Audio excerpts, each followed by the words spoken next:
Citizen news కి స్వాగతం.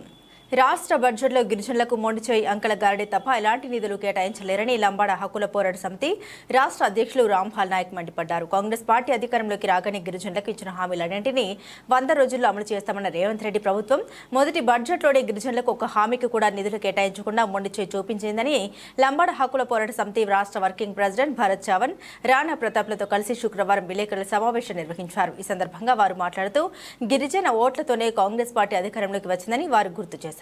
Congress party Chevella SC ST declaration విధానాన్ని అమలు చేయాలని అన్నారు. లేని పక్షంలో గిరిజనుల తరపున నిధులు కేటాయించే వరకు పోరాటం చేస్తామని వారు హెచ్చరించారు. ఈ బడ్జెట్లో నిధులు కేటాయిస్తారని అనుకుంటే గిరిజనులకు గుండు సున్నా ఇచ్చి ద్రోహం చేసిందని ఆరోపించారు. గత ప్రభుత్వం కంటే భిన్నంగా ఏమీ లేదని నిరూపించిందన్నారు. ఆర్థిక మంత్రి భట్టి విక్రమార్క తన బడ్జెట్ ప్రసంగంలో గిరిజన సంక్షేమానికి 17,056 కోట్లు కేటాయించామని గొప్పగా చెప్పడం వాస్తవం కాదని అన్నారు. గిరిజన సంక్షేమానికి ప్రగతి బద్దుల్లో వాస్తవ కేటాయింపులు 14,457 మాత్రమేనని తెలిపారు. కేటాయించాల్సిన అంటే దాదాపుగా 30,000 కోట్ల బడ్జెట్ను కేటాయించాల్సిన ఉంది, కానీ దానికి భిన్నంగా 17,000 కోట్లను ప్రకటించి చేతులు దులుపుకోవడమే అని అన్నారు. ఈ కార్యక్రమంలో లంబాడ హక్కుల పోరాట సమితి రాష్ట్ర నాయకులు తదితరులు పాల్గొన్నారు.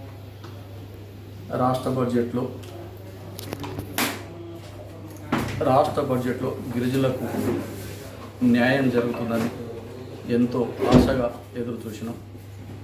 కాంగ్రెస్ పార్టీ అధికారం రావడానికి గిరిజన ప్రజలే కారణం. ఎంత ఆశ చూసినా ఈరోజు బడ్జెట్ను చూస్తే నిరాశజనకంగా బడ్జెట్ ఉంది. Congress party Chevella SC ST డిక్లరేషన్లో గిరిజనులకు ఏదైతే హామీలు ఇచ్చినాయో ఆ ఒక్క హామీకి సంబంధించిన నిధులు కేటాయించకపోవడం, అదేవిధంగా ఆ రోజు 3 కార్పొరేషన్లను సపరేట్గా ఆదివాసీ కార్పొరేషన్, సేవాలాల్ మహారాజ్ కార్పొరేషన్, ఇంకోటి ఎరకలా కార్పొరేషన్ చేస్తూ ఒక్కొక్క కార్పొరేషన్కు 500 కోట్ల రూపాయలు కేటాయిస్తామని చెప్పి ఆ రోజు హామీలో ప్రకటించింది. అదేవిధంగా మైదాన ప్రాంతంలో 5 ప్రత్యేకమైన ఐటీడీఏలను ఏర్పాటు చేస్తున్నది.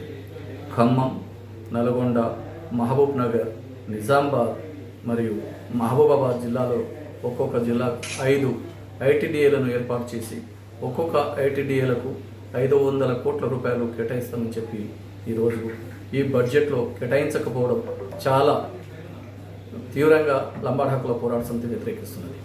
ఎందుకంటే లంబాడ ప్రజలతోనే అధికారం వచ్చిన కాంగ్రెస్ పార్టీ ఈరోజు గిరిజనులను విమర్శించడం,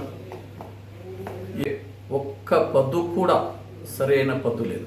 ఇప్పుడు జనాభా ధామాషక్ ప్రకారం గిరిజనులకు 10% రిజర్వేషన్ వస్తున్నది. ఈ బడ్జెట్లో కూడా మాకు 10% నిధులను కేటాయించాల్సిన అవసరం ఉన్నది. కానీ ఆశాజనకంగా 17,056 కోట్లను కేటాయించినట్టు చూపిస్తున్నది. అదే కాకుండా మొత్తంగా చూస్తే అది ఇంకా చాలా తక్కువ. దాదాపుగా మాకు 29,000 కోట్ల రూపాయలు ఈ బడ్జెట్లో మాకు కేటాయించాల్సిన అవసరం ఉన్నది. అదే కాకుండా ఎస్సీ ఎస్టీ సప్లాన్ నిధులను మొత్తం దారి మళ్లించి వేరే డిపార్ట్మెంట్లలో వినియోగిస్తున్నది. ఒక్క రూపాయి కూడా మాకు కేటాయించడం లేదు. అదేవిధంగా ఏ డిపార్ట్మెంట్లు చూసినా కానీ ఎలా హార్టికల్చర్, అగ్రికల్చర్, పంచాయతీరాజ్, ఈ గిరిజన సంబంధించిన డిపార్ట్మెంట్లు, ట్రైకార్ డిపార్ట్మెంట్ కానీ గత 5-6 సంవత్సరాలుగా ట్రైకార్లో గిరిజనులకు నిధులు కేటాయించకపోవడం, ఆ వచ్చిన నిధులను దారి మళ్లించడం, ఇది చూస్తే చాలా మాకు గిరిజనులకు ఏ పార్టీ వచ్చినా ఏమున్నదనే రకంగా ఈరోజు. ఎందుకంటే కాంగ్రెస్ పార్టీ బడ్జెట్ మోచేతిలో బెల్లం పెట్టి నాకిచ్చే విధంగా మమ్మలను చూస్తున్నది. కాబట్టి ఏదేమైనా సరే ఎంబడే 5 మీరు ఇచ్చిన హామీలను 5 ఐటీడీఏలను ఏర్పాటు చేయాల్సిందే. అదేవిధంగా 3 కార్పొరేషన్లను వేరు కార్పొరేషన్లను ఏర్పాటు చేసి ఒక్కొక్క కార్పొరేషన్కు 500 కోట్లు కేటాయించి ఈ అసెంబ్లీ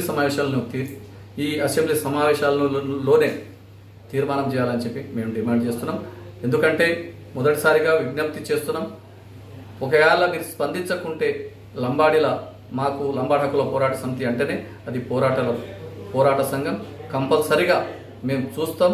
మీరు చేయకుంటే కంపల్సరిగా మా స్థాయిలో మేము కార్యాచరణకు ముందు కదులుతామని చెప్పి తెలియజేస్తున్నాం.